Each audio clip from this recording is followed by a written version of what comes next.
బయటకు రా, వాస్తవం చెప్దాం. ఆధారాలు, రెవెన్యూ వాళ్ళు పెట్టిన కేసులు ఉన్నాయి, ఇరిగేషన్ వాళ్ళు పెట్టిన కేసులు ఉన్నాయి.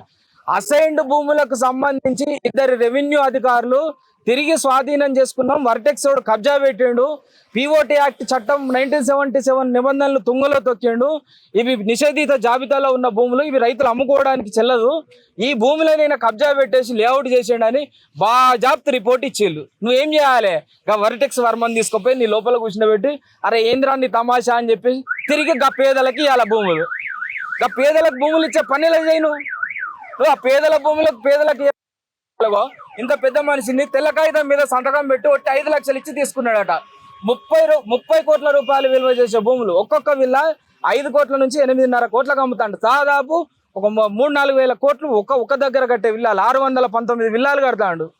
మరి ఈ రైతుల భూములు గుంజుకొని అసొంటి కోట్లు కొల్లగొట్టేటోనికి నువ్వు వత్తాసుపాలు కూడా వాడు కాదా దొంగ? వాని మీద ల్యాండ్ గ్రాబింగ్ యాక్ట్ కింద ఎందుకు కేసు బుక్ చేయలే? వాని దగ్గర వెపన్లు ఎందుకు ఇప్పటి వరకు రికవరీ చేయలే? ఎందుకు మీరు ప్రెస్కు తెలపలేదు ఇప్పటి వరకు?